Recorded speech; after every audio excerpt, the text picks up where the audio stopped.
વત્સલ તે પ્રતીકનો પરિચય કરાવે છે. વત્સલ પ્રતીકનો પરિચય કરાવે. પ્રતીક બોલે છે, શું કહે છે? પરિચય કરાવતા કહે છે પોતાના પિતાના પત્નીના એકમાત્ર ભાઈની પત્નીના પુત્રવધુના પતિ તરીકે કરાવે છે. તો વત્સલ એ પ્રતીક સાથે કેવી રીતે સંબંધ થાય? જે વ્યક્તિના પાછળ સાથે શબ્દ લાગેલો હોય આ વ્યક્તિ બોલે પ્રતીક સાથે, એટલે પ્રતીક બોલશે અને વત્સલને શું કહીને બોલાવે એ તમારે કહેવાનું છે. તો શું ઓળખાણ આપે છે? પ્રતીકનો પરિચય કરાવતા કહે છે. હવે આ બધા પ્રકારના પ્રશ્નો સમજવા હોય તો તમારે રિયલ લાઈફ કેરેક્ટર જ વિચારાય. ધારો કે એવું આવે કે મારા પિતા તો મને મારા પિતા દેખાવા જોઈએ, એના પત્ની તો મને મારા મમ્મી દેખાવા જોઈએ, રાઈટ? સો એવી રીતે તમે આ પ્રશ્નને સોલ્વ કરો તો બહુ ઇઝી રહેશે. આપણી બુકમાંથી ડાયરેક્ટ રિલેશન વાળો એટલે કે ટાઈપ બી પ્રકારનો પ્રશ્ન છે. પ્રતીક ઓળખાણ કરાવે છે કે પોતાના પિતા, હવે મારા પિતા એટલે મારા પિતા જ થાય. મારા પિતાના પત્ની, મારા પિતાના પત્ની એટલે કોણ થશે? મારા માતા. મારા માતાના એકમાત્ર ભાઈ તો કોણ થશે? તો કે મારા મામા. મારા મામાની પત્ની, મારા મામાની પત્ની એટલે કોણ થશે? મારી મામી.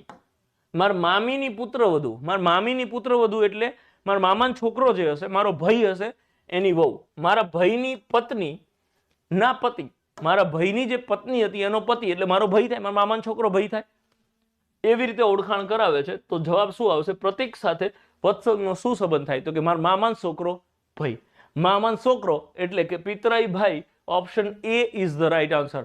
પીએસઆઈ લેવલનો પ્રશ્ન કહો હોય તો કહી શકાય, કોન્સ્ટેબલમાં પણ આ 100% પૂછી શકાય અને પૂછવો જોઈએ, એમાં કાંઈ ખોટું નથી. 35 વિદ્યાર્થીઓના જૂથની સરેરાશ ઉંમર 35 વર્ષ છે. આનો અર્થ શું થાય? 35 વિદ્યાર્થીઓની સરેરાશ 15 વર્ષ હોય તો એનું ટોટલ કેટલું થાય? 35 વિદ્યાર્થીઓ 15 વર્ષના હોય તો ટોટલ કેટલું હોય? તો કે આના ગુણાકાર જેટલું ટોટલ હોય. પછી સાઈડમાં શું કીધું છે? જ્યારે તેમના શિક્ષકની ઉંમર સાથે જોડવામાં આવે તો સરેરાશ ઉંમરમાં 1નો વધારો થાય. તો શિક્ષક આ 35 લોકો હતા એના બદલે હવે 36 લોકો થઈ ગયા અને શિક્ષકની ઉંમર ઉમેરી તો સરેરાશ 1 વધી ગઈ. તો સરેરાશ 15 હતી એના બદલે 16 થઈ ગઈ.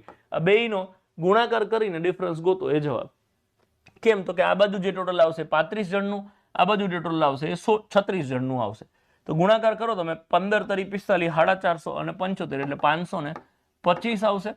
અને ઇન ધીસ કેસ 16 તરી 48, 480 ને 16 છક 96, 480 96 576.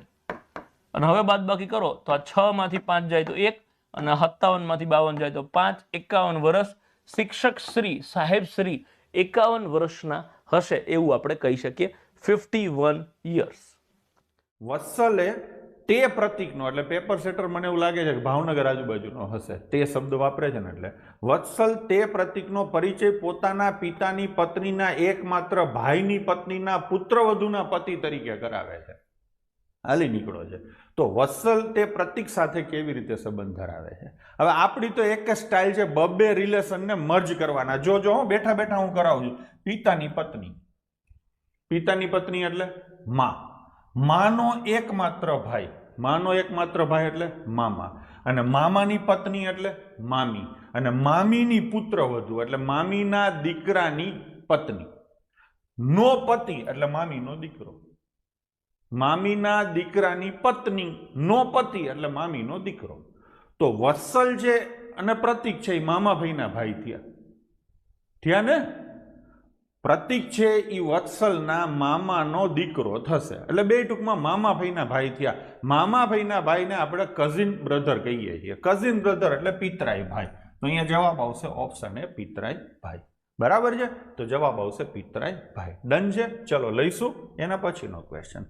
35 વિદ્યાર્થીઓના જૂથની સરેરાશ ઉંમર 15 વર્ષ છે.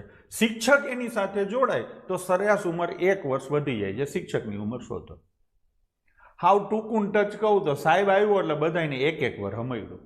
કેટલા જણા હતા? 35 જણા. 35 નું 1-1 વર્ષ વધ્યું એટલે સાહેબે 35 વર્ષ તો વિદ્યાર્થીઓને આપ્યા.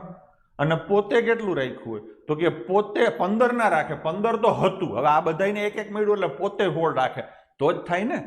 તમે 15 ના છો ને હું 15 રાખું ને તમને 1-1 દઈ દઉં, તમે 16 ના થાવ ને હું ટૂંકો થઈ જાઉં, હાંડીઓ ડોસી જેવું થઈ જાય. તમે લાંબા થઈ જાઓ, હતો હું લાંબો, પણ હું ઉત્સાહમાં તમને 1-1 વર્ષ આપું ને હું ટૂંકો થઈ જાઉં, હું તમારા જેટલો તો રહીશ, એટલો તો પાકો હું જવ જ. બરાબર ને? તો તમે 16 ના થયા તો 16 હું રાખીશ. 35 મેં તમને આપ્યા અને 16 મેં રાખ્યું એટલે કેટલું થાય? 51. ફરીથી સમજાવું.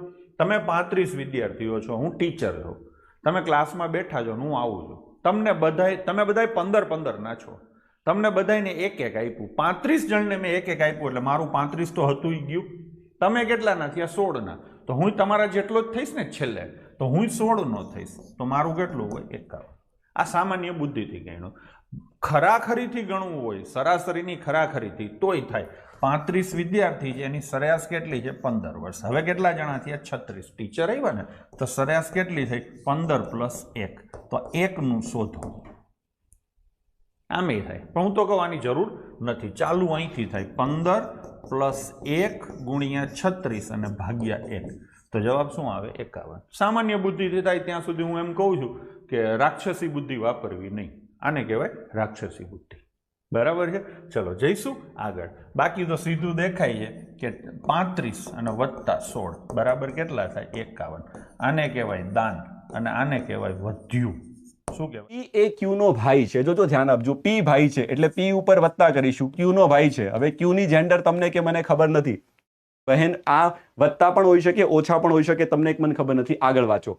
એક્સ એ પી ની માતા છે. અચ્છા, પી છે એની માતા બનાવવાની છે એક્સ, તો એક્સ ઉપર કરી દો માઇનસ. તમે કહેશો ઓકે. પછી કીધું છે કે વાય છે ને એ એક્સ ના પિતા છે, તો એક્સ ના પિતા તમારે બનાવવાના છે વાય, તો એની ઉપર, અને પિતા છે એટલે વત્તાનું ચિહ્ન. તમે કહેશો ઓકે. ઝેડ એ ક્યુ નો પુત્ર છે. ધ્યાન આપજો, ક્યુ છે ને એનો પુત્ર છે ઝેડ, તો ક્યુ નો પુત્ર છે ઝેડ, તો ઝેડ ઉપર વત્તા કરીશું.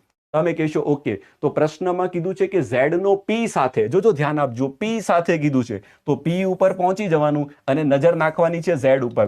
તો તમે સમજી શકો, તો તમે કદાચ ઓપ્શન ઉપર નજર નાખો ને તો એમને એમ ખબર પડે કે આની નીચેની પેઢીમાં તો પિતરાઈ ભાઈ છે ને, તમે સમજવાનો પ્રયત્ન કરો. પિતરાઈ તો સેમ જનરેશનમાં આવે, દાદા ઉપરની જનરેશનમાં આવે, પિતા પણ ઉપર આવે, નીચે આમાંથી એક પણ ઓપ્શન નથી, એટલે સીધું જ ખબર પડે છે ડી ફોર દિલ્હી. બહુ બધા